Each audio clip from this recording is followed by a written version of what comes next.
जयंती है और महाराणा प्रताप की जयंती के दिन कन्हैयालाल सेठिया जी की पातल और पीतल कविता का जिक्र नहीं हो तब तक जयंती जयंती जैसा नहीं लगेगा, क्योंकि जैसा महाराणा प्रताप जैसा वीर योद्धा था वैसे ही कन्हैयालाल सेठिया जी ने उनको अपनी कविता में इस तरह से इमेजिनेशन से इतना खूबसूरती के साथ दर्शाया है कि पूछो मत।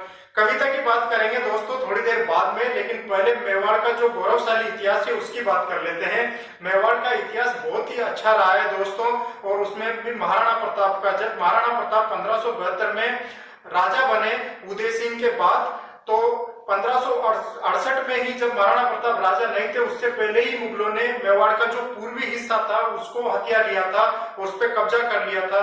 उसके बाद में महाराणा प्रताप के पास सिर्फ पश्चिमी मेवाड़ बचा था, जिसमें पहाड़ियां थी, जंगल था और कुछ भी नहीं था। फर्टाइल जमीन और उपजाऊ जमीन जो थी वो पूर्वी मेवाड़ में थी, वो ले ली थी पहले से ही।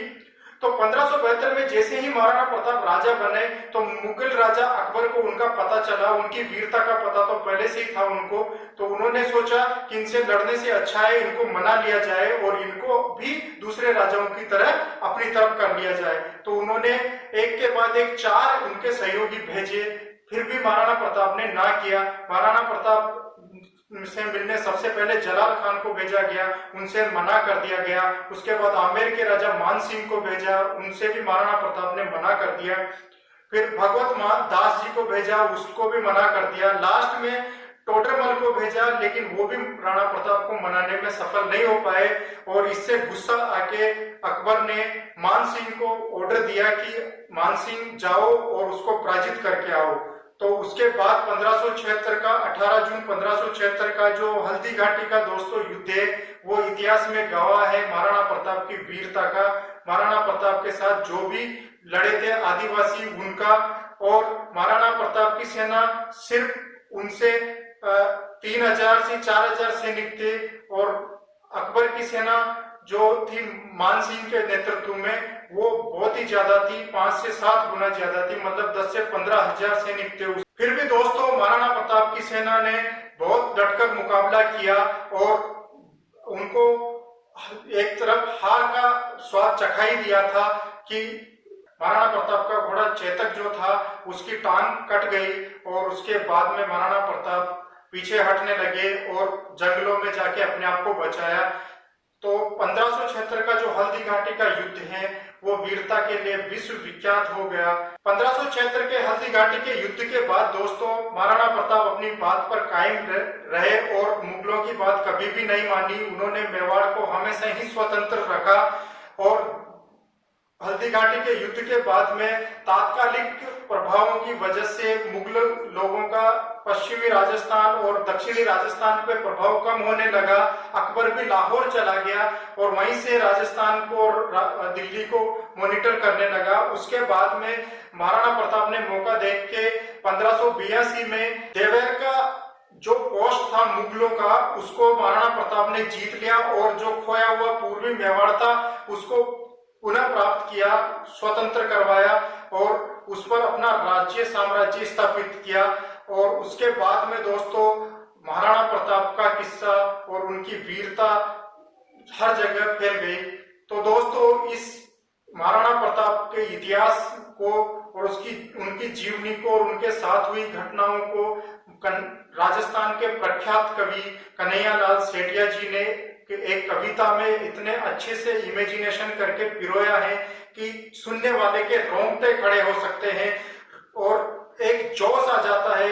एक जब भी सुनते हैं, जब भी उस कविता को पढ़ते हैं, सुनते हैं, तो बिल्कुल अलग ही वीरता का एहसास होता है, अलग ही राजस्थानी मिट्टी में पैदा होने पर गर्व होता है। तो दोस्तों आइए अपन बात कर लेते हैं कन्हैयालाल सेठिया जी की उस कविता की। मैं थोड़ा थोड़ा आपको पहले से हिंट दे देता हूं कि राणा प्रताप जब उनके पास रिसोर्सेज कम थे तो जंगल में चले गए थे, और उनका बेटा अमर सिंह जो था, हालांकि वो बड़ा था लेकिन इस कविता में उनको बच्चा दिखाया गया है जिससे कि इमोशंस डाला जा सके। तो दोस्तों आइए, इस कविता की शुरुआत ऐसे होती है। अरे घास की रोटी ही जद बन बिलावड़ो ले भाग्यो, ना न्यो सो अमर्यो चीख पड़्यो, राणारो सोयो दुख जाग्यो। हूँ लड़्यो घणो हूँ सयो घणो, मेवाड़ी मान बचावण ने, पण पाछ नहीं राखी रण में बेरारो खून बहावण। जद याद करूं हल्दी घाटी नैना में रक्त उतर आवे, सुख दुकड़ो साथी चेतकड़ो, सूती सी हुक जगा जावे। पण आज बिलक तो देखू हूं जद राज कंवर ने रोटी ने, तो छात्र धर्म ने भूलू हूं भूलू हिंदवाणी चोटी ने। महिला में 56 भोग जगा। देखो दोस्तों, अमर सिंह के लिए कन्हैयालाल सेठिया जी बोल रहे हैं कि महलों में वो 56 भोगों को भी मनवार करने पर खाते थे, लेकिन आज वो घास की रोटी खाने को तरस रहे हैं और उसको भी बन बिलावड़ा जो है लोमड़ी लेके भाग चुकी है। तो दोस्तों, कन्हैयालाल सेठिया जी लिखते हैं कि महिला में 56 भोग जका, मनवार बिना करता कोनी, सोनेरी थाल्या नीलम रे, बाचोड़ बिना धरता कोनी। आ सोच हुई दो टूक तड़क, राणारी भीम वजर छाती, आंखों में आंसू भर बोलियो, मैं लिखस्यूं अकबर ने पाती। तो दोस्तों, यहाँ पर बिल्कुल महाराणा प्रताप इमोशनल हो जाते हैं, बिल्कुल टूट जाते हैं और उसके बाद में वो निर्णय लेते हैं कि मैं अकबर को पाती लिख दूंगा, अकबर को लेटर लिख दूंगा कि मैं तुम्हारी अधीनता स्वीकार करता हूं। लेकिन उनके मन में बार बार वो बातें आती है, उनके वचन याद आते हैं, उनकी पुरानी बातें याद आती है। तो कन्हैयालाल सेठिया जी लिखते हैं आगे कि मैं झुकू किया है आण मने, मैं झुकू किया है आण मने, कुल रा केसरिया बानारी, पण फेर अमर की सुन घुसक्या, राणारो हिवड़ो भर आयो, मैं मानू हूं दिल्ली स्तने, सम्राट संदेशो केवायो। मतलब उन्होंने उसकी जो शिष्या हैं अमर सिंह की, छोटे बच्चे की, वो उनसे रहा नहीं गया और उन्होंने दिल्ली को अपना सम्राट मान लिया, ऐसा संदेश वो भेजने जा रहे थे। तो जैसे ही राणा का संदेश वहां पे पहुंचता है तो अकबर तो फूला नहीं समाता है और महाराणा प्रताप का जो सेनापति था, जिसको हल्दी घाटी के युद्ध के बाद में अकबर की सेना के साथ होना पड़ा था, तो उनका नाम था पीथल। तो पीथल को बुलाते हैं वो और उसको चिढ़ाते हैं कि देख, जो तुम कहता था कि राजपूतों का खून है, राणा प्रताप कभी नहीं झुकेगा, देखो उसने संदेश भेजा है, वो मेरी अधीनता स्वीकार करना चाहता है। तो कन्हैयालाल सेठिया जी लिखते हैं दोस्तों, राणा रो कागज बाच हुयो, अकबर रो सपनो सो साचो, पण नेण करया विश्वास नहीं, जद बाच बाच ने फिर बाचियो, के आज हिमालयो पिघल गयो, के आज हिमालयो पिघल गयो, के आज हुयो सूरज शीतल, बस दूत इशारो पा भेजो, ते पातल ने तुरंत बुलावण ने, किरणारो पातल आपू गयो, साचो भरम मिटावण ने। मैं बांध लिया है पीतल सुन, पिंजरे में जंगली शेर पकड़। पीतल को अकबर बोल रहा है कि मैंने देख कि इसमें जंगली शेर को आज पिंजरे में पकड़ लिया है। मैं बांध लिया है पीतल सुन, पिंजरे में जंगली शेर पकड़, ओ देख हाथ रो कागज है, तू देखा फिर सी किया अकड़। अब बता कि तू अकड़ कैसे करेगा, ये कागज मेरे पास सबूत है तेरे राणा प्रताप की प्रतंत्रता का। और अकबर अपनी बड़ाई में महिमा में बोलता है कि मैं आज पातस्या धरती रो, मेवाड़ी पाक पगा में है, अब बता मने कि रजबड़ रे, रजपूती खून रगा में है। तो जब पीतल कागज ले देखी, राणारी सारी सेनारी, जब राणा की सेना के सामने पीतल एक लेटर देखता है तो उनको बिलीव नहीं होता है, उनके पैरों के तले से धरती खिसक जाती है। जब पीतल कागज ले देखी, राणारी सागी सेनानी, नीचे सुन धरती कसक गई, आंखों में भर आयो पानी, पर फिर कहीं तत्काल समझ आ बात सपाई झूठी है, राणारी पाग सदा ऊंची, राणारी आन अटूटी है, लो हुक्म हुए तो लिख पूछूं।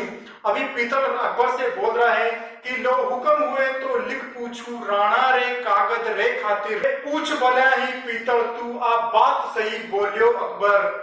तो अभी पीतल जो सेनापति है राणा प्रताप का, उनको पता चल गया है कि राणा प्रताप इमोशनल होकर ये लेटर लिखे हैं, कहीं ना कहीं कोई ऐसी समस्या आई है, तो उनको उकसाने के लिए एक जोशीला खत लिखते हैं। इसमें वो राणा प्रताप को उकसाने की कोशिश करते हैं, वो इमोशन से बाहर लाने की कोशिश करते हैं। तो देखिए दोस्तों, कितने अच्छी लैंग्वेज में उन्होंने लिखा। तो पीतल बोलता है राणा प्रताप को लेटर लिखकर कि मैं आज सुनी है नाहरियो शाळ्या रे सागे सोवेलो, मैं आज सुनी है सूरज लो बादल री ओटा खोवेलो, मैं आज सुनी है चातड़ रो धरती रो पानी पीवे गो, मैं आज सुनी है हाथीड़ो कुकर री जीना जीवे लो।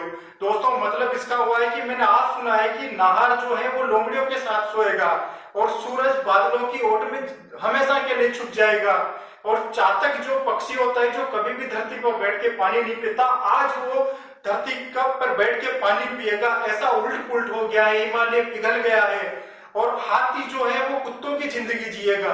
तो ऐसे जोशीले शब्दों से वो राणा प्रताप को जोश जगाना चाहते हैं, उनको इमोशंस को दूर करके और लड़ने के लिए उनको आमंत्रित करते हैं कि हार नहीं माननी है।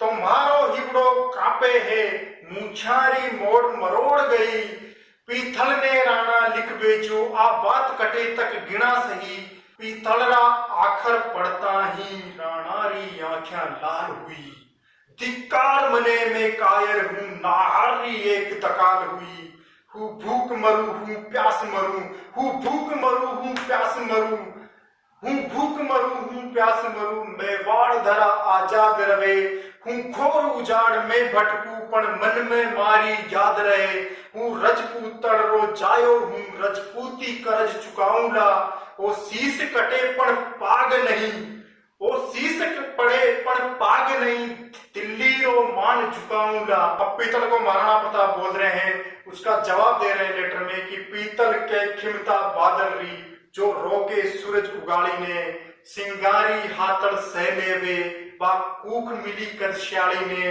धरती रो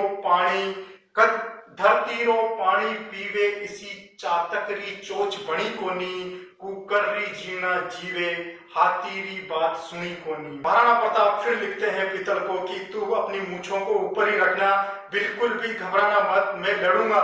तो फिर आगे लिखते हैं कि मैं वाड़ धधक तो अंगारो आंध्या में चमचम चमके लो, खड़गेरी उठती ताना में पग पग पर खांडो खड़के लो, राखो ते मूछा एठोड़ी।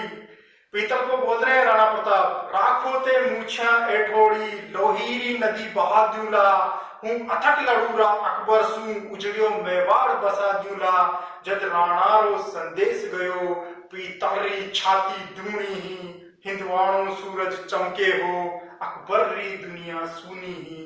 तो दोस्तों ये कविता थी कन्हैयालाल सेठिया की, जो रगों में खून भर देती है और एक सच्चा वीरता का बखान करती है। महाराणा प्रताप जिस तरह से योद्धा थे उसी तरह से ये कविता लिखी गई। दोस्तों बहुत बहुत धन्यवाद आपका।